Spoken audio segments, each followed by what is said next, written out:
You know what nobody tells you about the Australian dream of retiring by the sea?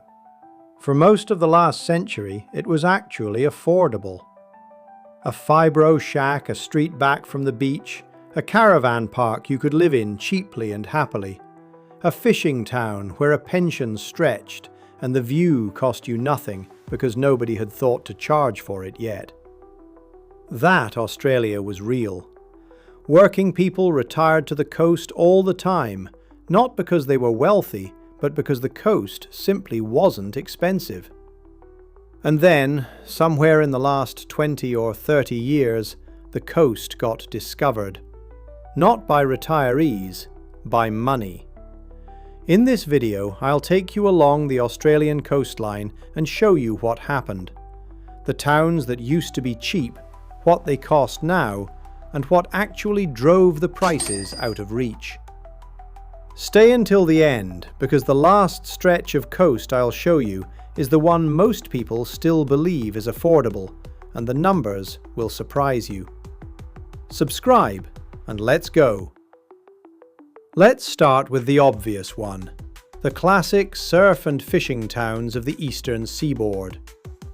A generation ago, places like these were where ordinary families had their fibro holiday house, the kind of town where a teacher or a tradesman could own a place near the water.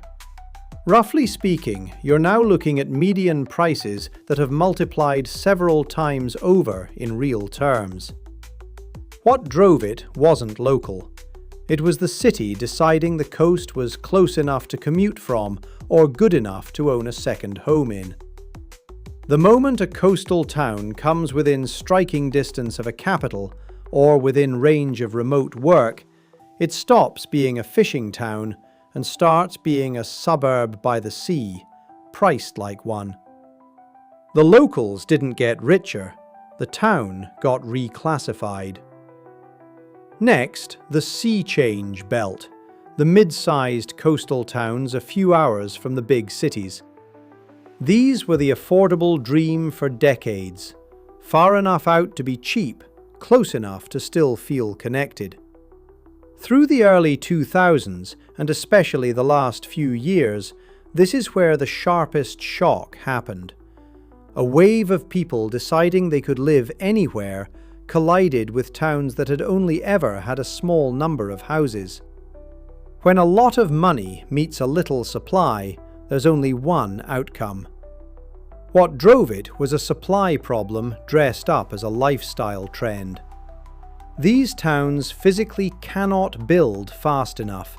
Much of the coast is constrained by national park, flood zones, and councils that reasonably don't want to concrete the very thing people came for. So the houses that exist get bid up, and the people who grew up there get priced into the next town inland. Beauty plus scarcity is the most expensive combination in real estate. Then there's the far north, the tropical coast. For a long time, this was Australia's affordability release valve. Warm all year, cheap houses, a pension that went a long way, and in pockets it still does. But here's what the cheap listing doesn't tell you. What's quietly driven the real cost of the tropical coast up isn't the house price, it's insurance. In cyclone and flood country, home insurance premiums in some northern towns have climbed to a point that can rival a serious chunk of the mortgage itself. You buy the cheap house and then discover the cost of being allowed to keep it.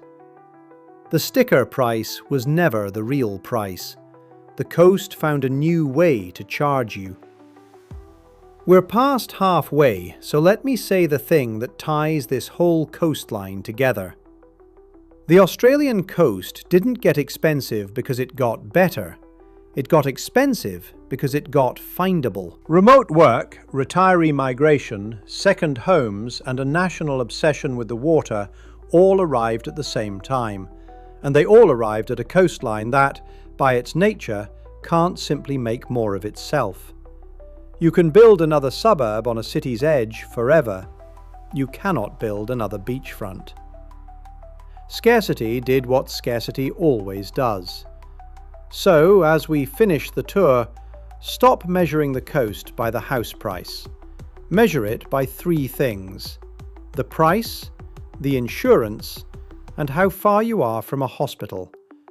Because the prettiest, cheapest looking coastal towns are usually the ones farthest from a specialist.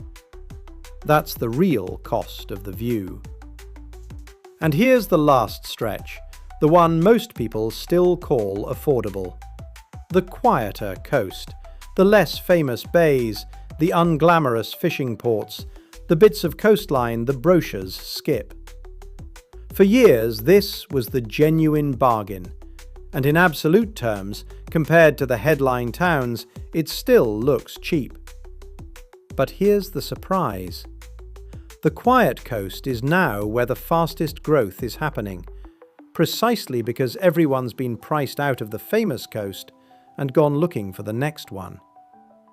The bargain coast is being discovered in real time, the same way the famous coast was discovered a generation ago. What looks affordable today is, in many cases, simply the famous coast of 15 years from now, caught early. Which is either a warning or an opportunity, depending on how you read it. If you've been waiting for the coast to come back down, it isn't coming back down. But if you're willing to go to the parts of the coast that aren't famous yet, the old affordable Australia still exists out there, for now, in the places the money hasn't finished finding. So here's the honest summary. The cheap Australian coast wasn't a myth. Your parents and grandparents weren't imagining it. It was real. And it's mostly gone. And it went not because the coast changed, but because we all decided we wanted it at once. The water's the same. The towns are the same. What changed is how many of us are bidding for the same finite edge of the country. If a coastal retirement is still the dream, and it's a good dream, the move now is to look one town over from the famous one, to price in the insurance before you fall for the view, and to check how far the hospital is before you check how far the beach is. The coast is still out there.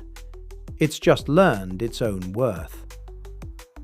In the next one, I'm taking on the biggest sea change myth of all, the truth about retiring to Queensland, and the things nobody tells you before you sell up and head north. Drop a comment with the coastal town you remember being cheap. I want to hear what it was and what it's become. And if you live on the coast now, tell us what it's really costing you. See you in the next one. This video is for general information and commentary only. It's not financial, legal, or relocation advice. Cost of living and insurance figures are approximate and based on publicly available information. Always check official sources and make your own decisions.